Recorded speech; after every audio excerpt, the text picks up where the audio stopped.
I'd like to call to order the Clarkston Independence District Library Board of Trustees meeting for April 12th, 2021.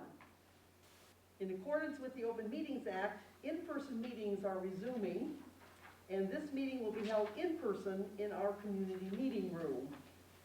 We have 2 people attending via Zoom due to medical reasons. The meeting is called to order at 6:30. Julie, will you call the roll, please? Jan Gaffney, I am attending in Independence Township. thank you. Dan Green, Here. Allison McFadden-Kiesling, Here in Independence Township. thank you. Nancy Moon, here. Marilyn Pomeroy, Here. Ann Rose, here. Chris Schultz, Yes, Independence Township. and Julie Meredith here. Okay, I will accept a motion for approval of the agenda. So moved. Second. We got a, I got it, that was good. all right. It's been moved and seconded to approve the agenda as presented. Any questions or comments? If not, please call the roll. Jan Gaffney, Yes. Dan Green, Yes. Allison McFadden-Kiesling, Yes. Nancy Moon, Yes. Marilyn Pomeroy, Yes? Ann Rose, Yes. Chris Schultz. Yes. Thank you. Okay, motion is approved. This time we'll have our call to the public. Yes, please. To make sure that we can hear you. Sorry. Here comes our public. Okay. On April the 15th, which is this Thursday, we're having the Friends General Membership Meeting, and it will be on Zoom.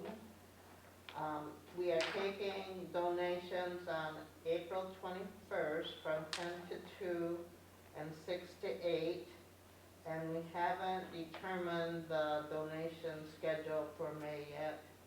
On June 5th, we're having a book sale that was originally scheduled for outdoors, but based on some information that our chairperson got from other libraries, we're now considering a modified indoor library sale with masks and social distancing. And our reading market is doing still very well. Yes. In March, we took in $236 in sales and $123 in donations. Wow. And totally since December, we've taken in $946 in sales and $454 in donations. Excellent. Excellent. If there are no other calls from the public, we'll adjourn that portion of the meeting. I'll accept a motion to approve the consent agenda, rather short this week. So moved. Second. Got it. Okay, it's been moved and seconded that we accept the consent agenda. There are 3 items. Does anyone want to have a question about any particular item? If not, please call the roll. Jan Gaffney, Yes. Dan Green, Yes. Allison McFadden-Kiesling, Yes. Nancy Moon, Yes. Marilyn Pomeroy, Yes. Ann Rose, Yes. and Chris Schultz. Yes. Thank you. Okay, motion is approved. Our library director's report. Okay. Item number 1, both the newly appointed full-time community relations volunteer coordinator and the full-time head of children's and teen services will join the CIDL team on Monday, April 19th. We've been preparing for their arrival and are excited that recent communications from them indicate they are ready to hit the ground running. Next item, at the October meeting, the board approved the funding of the InReach, a project to integrate our Polaris ILS with the Melcat ILS in order to streamline our interlibrary loan process. Our soft launch took place on Tuesday, April 6th. All has been running smoothly so far. Next item, on Wednesday, April 7th, the copiers and printers that were part of the lease agreement that the board approved in February were installed. Due to issues with the supply chain, that project took longer than anticipated. We are still waiting on a necessary cord for the new public copier, but that should arrive soon. In the interim, the old copier was left in place to assure that we could still properly serve the public. Next item, since we were unable to host our usual all-staff training day in October, the department heads and I have been seeking out a variety of opportunities to provide staff training. There are lots of recorded webinars being offered, but it is easy to get burned out on this type of passive education. Taking inspiration from the asynchronous learning techniques that are being used by public schools and universities due to the need for distance learning, we are going to have our staff members watch Passion for the Profession, What's DEI Got to Do with It, an Equity Love Story presented by Jacetta Johnson. We will then schedule small group Zoom sessions for staff to have meaningful conversations about this topic. In terms of collaborations, as we have done in previous years, we are teaming up with Brandon Township Library to share costs of staff training. Due to COVID, these will be virtual sessions. The first will be an interactive session in May with our attorney, Ann Suring, to review the recent changes in the Michigan Library Privacy Act. In July, we will be having a session with Becky Spratford, focusing on incorporating the values of equity, diversity, and inclusion into day-to-day readers' advisory techniques. And then last item, the weekend of April 24th and 25th is our annual Spring Community Impact Weekend, when hundreds of volunteers come together to serve the community we love. While we do not have a project for volunteers to work on this time, usually we ask for help moving boxes for the book sale. We worked on the marketing subcommittee, and we are offering a bare necessities drop-off point in the library lobby. This is a call for donations of crucial items needed to support organizations such as Lighthouse North that are not commonly gathered, such as toilet paper, diapers, and feminine hygiene products. So we do have a drop-off box in the lobby for that. Okay, succinct. Thank you. Well, the last one was really long, and this meeting was very soon after the last meeting, so I don't have quite as much as I sometimes do. On to regular business. As usual, number one, our current COVID update. Okay, so, I did do this as a handout. On March 31st, the allowance in the Open Meetings Act for virtual meetings expired. On April 1st, the Michigan Department of Health and Human Services released a clarification regarding gathering limits for public meetings. And I do include the phosphorus SWIFT information from our attorney about that. But basically what they did was they lifted the gathering limits. They made an exception for public meetings. So a public meeting that's indoors can be more than 25 people, but people still have to socially distance. On Friday, the governor requested but did not require a 2-week pause for both youth sports and in-person learning, and also encouraged people to avoid eating indoors in restaurants for that same amount of time. As of Monday, April 5th, Michigan's vaccination eligibility opened up to anyone 16 or older, so all library employees are now eligible for COVID vaccination if they choose to do so. Resources have been distributed to assist staff in scheduling a vaccination appointment. Choices about health care should be up to each individual. Based on attorney guidance, vaccination should be encouraged but not required for library staff. An anonymous survey of the staff taken in January indicated that about 80% intended to seek vaccination when it became available to them. I have a feeling that if we were to do that same survey again, I think the number has probably gone up. But 80% is actually better than the average. At Friday's all-staff meeting, we reviewed the current quarantining guidelines to be followed if someone suspects or is notified of having been in close contact with someone who is COVID positive. Close contact exposure involves a 14-day quarantine period. For a while, they were saying 10. We never stopped doing 14. We've always done 14. Unless that person has been fully vaccinated.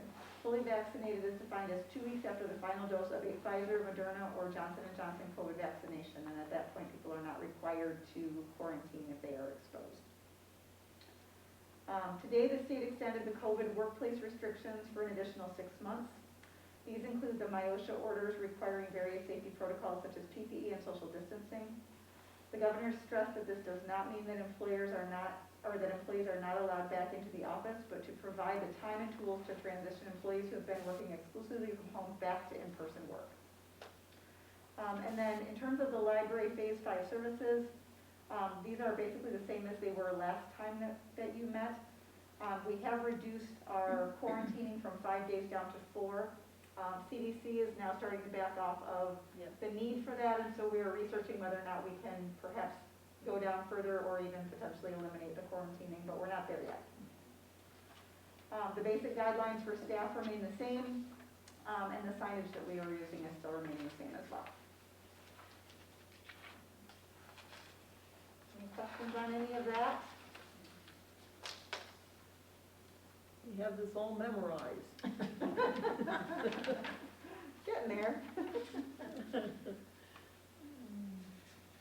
It's been very handy having our lawyer Yes, yes. to review these. The really nice thing about our lawyer is that she is a library law specialist, and she also served the Library of Michigan, and the Library of Michigan also has a library law specialist as part of their staff. The two of them work together. And so these meetings that I attend every other week at the Library of Michigan that are for directors, usually there's between 200 to 300 directors at these meetings. Our attorney and this other library law specialist go over a lot of this, and so most of these recommendations, we have not had to pay the attorney for. So our legal fees this year have been very low. And I don't mean this fiscal year, I mean over the course of this year of the pandemic and all these, many of these things we have not had to pay for. Because these things have been all part of her service to the Of Library their of Michigan. response to our needs. Yep. So we have not had a lot of legal expenses, as some organizations have, trying to keep up with everything. So we will keep up to date on what the county is saying and what the township is saying. What the township is saying, what the city is saying, yep. Okay. Okay. Any questions, comments? Everyone is tired. All right, number 2, having to do with our meeting tonight. Okay. Going on. So at the March 22nd meeting, an update regarding the Open Meetings Act guidance on virtual meetings was reviewed. Virtual meetings were allowed through March 31st, 2021. Beyond that date, virtual meetings were permitted due to emergency health orders. Based on the Michigan Department of Health and Human Services restrictions on indoor gatherings and limited size of our library's community meeting room, the library board voted to hold one more virtual meeting on April 12th in order to review hybrid meeting options and plans to determine how to proceed for future meetings. On April 1st, official clarification regarding the Open Meetings Act and gathering limits was released. Public meetings were deemed exempt from the indoor gathering limit on MDHHS health order that might prevent a public meeting from being held in person. In order for the meeting to be virtual, a state of emergency order would need to be declared either by Oakland County or Independence Township.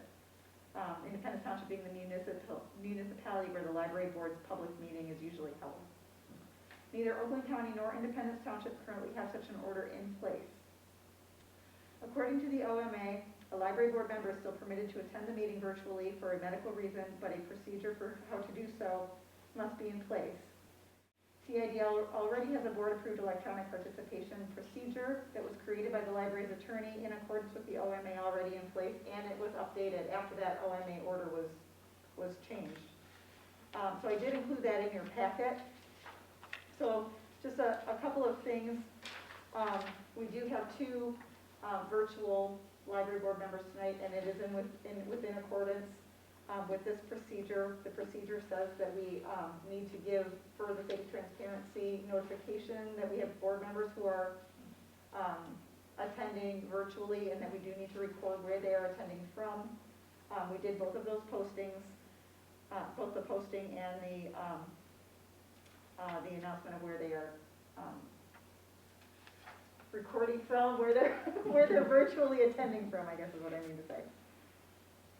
I think those were the only 2 things that I wanted to point out about it. Everything else is within compliance, but I just wanted to make sure that it was clear that that procedure was already in place. Nothing needed to be changed for. We're on top of that. Good. That particular policy we did have to pay the attorney for, but it was an economic policy because she was doing it for multiple libraries, and when she does a policy that a lot of libraries are going to use, she charges a flat rate of $200 for a template of the policy, and then anything we want specifically tweaked, we pay her in increments of 15 minutes to make those changes. In this particular policy, we were one of the early libraries, so we tweaked a couple things, but it ended up costing us, I think, a total of $215 or something like that. So very, very economical to have this policy put in place. So that does not require us to vote on anything? Not a thing, but I wanted everybody to be aware of sort of where we were and how we got to this point and understand how this fits into the procedure, and that we did indeed follow all of the steps that were needed in order to have this in-person meeting, but it still includes people virtually, because the OMA basically says you can't do this unless you have a procedure in place, and we already do. Okay. Everybody hear that? Any questions or comments? Okay, good. All right. Then we do not need a vote, and we can move to the approval of a circulation policy update. Okay.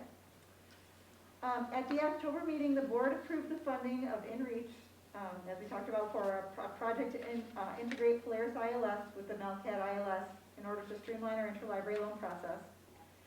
At the March meeting, as part of the library director's report, an update regarding the project was provided, announcing a soft launch of this new system as of April 6th. The launch went smoothly, and the new system is up and running. With the implementation of InReach, the Melcat visiting patron option of checkout is no longer available. We're not allowed to offer that anymore. For this reason, the circulation policy must be updated to remove that text. This will also streamline the eligibility options for use of our library by non-residents.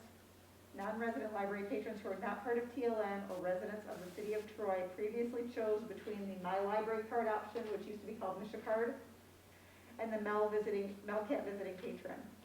Each option has slightly different requirements and privileges, and now these non-residents will simply be entered into the system as My Library Card users.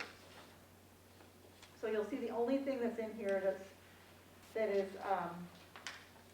has a strike through it is taking out the Mel visiting patron, and also the Mel visiting patron loan limits.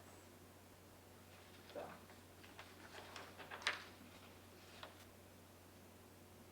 And I told Chris, because it was so streamlined, I didn't know that it was necessary that he'd be here tonight. He offered to, but I said that I could probably handle explaining it myself if he didn't want to sit. So if someone calls to do that, the staff can just Yep. walk them through it. Yep, it's not really any different. It's just there used to be two options. And when we signed on to Melcat, they said, oh, you should have this, you should do this, it's an extra option, whatever, we put it in, but the two are basically the same.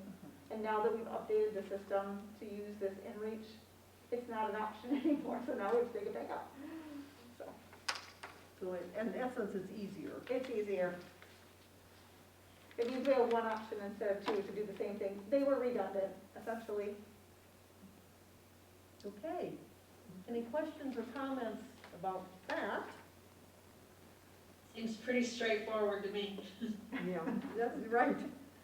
I will accept a motion to approve the circulation policy. I make a motion to approve the circulation policy as presented tonight.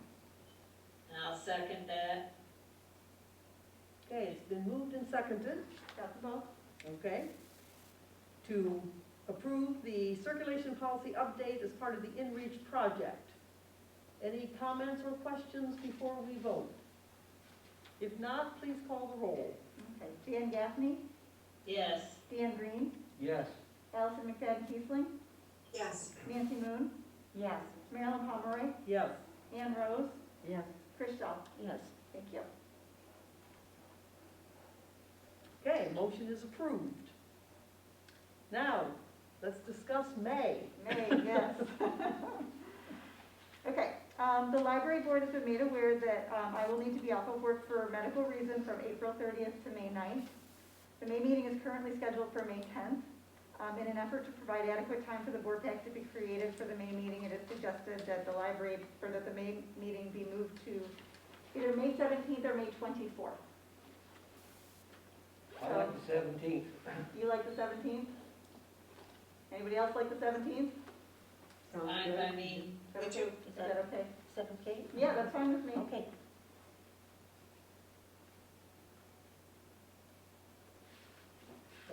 That week, that'll give you enough time. I think so. Think so? Yeah, I think so. I keep a running I have a folder and I keep a running tally of things that need to go into the meeting. It's just a matter of, when we were doing the meetings entirely remotely and I was doing them from home, creating the packet from home and getting everything where it needed to go was very complicated. So doing it in person is a little bit easier. It's a lot easier. I won't lie to you about that. Glad to hear that. It takes a lot less time if I can do it in person, Oh, sure. so. So that sounds fine. So we don't need to vote on that, do we? Or should we? We probably should. All right. Because it's gotta be the public, Yes. That's Okay. true. It will be a public Right. meeting. Yep, and I will update the posting and all of that, but let's make it official. I will accept a motion. okay, I move that we have our May meeting on May the 17th, Monday, May the 17th. Thank you. Second. Okay, it's been moved and seconded that we hold our May meeting on May 17th at 6:30 PM Very good. in our current location. Any questions or comments? If not, please call the roll. Okay, Jan Gaffney, Yes. Dan Green, Yes, Allison McFadden Keesling, Yes. Nancy Moon, Yes. Marilyn Pomeroy, Yes. Ann Rose, Yes. and Chris Shaw. Yes. Thank you. Okay, motion passes. And now, I will accept a motion for adjournment. so moved. Second. Wait, I want to know how you're going to spend that 43 cents. I mean, do you have to budget that in, or, show that? She's referring to the fact that, on the consent agenda, there is we got a check for property taxes in the amount of 43 cents from Oakland County. For anybody who didn't see that in the packet. I have to admit, when I opened the report that came from Oakland County, I started laughing, and Nicole came into my office to find out what I was laughing about. We got a check in property tax for 49 cents. Well, it doesn't seem worth the check. I was going to say, for the So we had to manpower. pushed it into the next check, but Yeah, we're glad to have every penny, don't get me wrong, Oh, yeah. we're very thankful for it, but that felt like it was a lot of paperwork for 43 It cents. is. Costs more than And I think could have pushed Costs it more than into, that. yeah, Use that check. because it's a 4-page document telling us that they're sending us 43 cents. Oh, good. Right, so it costs far more to tell us this. It's like printing a penny. Yeah, I did, yeah, I was like, well, All right, we should call the roll on our adjournment vote. Dan Gaffney, Yes. Dan Green, Yes. Allison McFadden Keesling, Yes. Nancy Moon, Yes. Marilyn Pomeroy, Yes. Ann Rose, Yes. Chris Shaw. Yes. Motion is passed and the meeting is adjourned at 6:55 PM.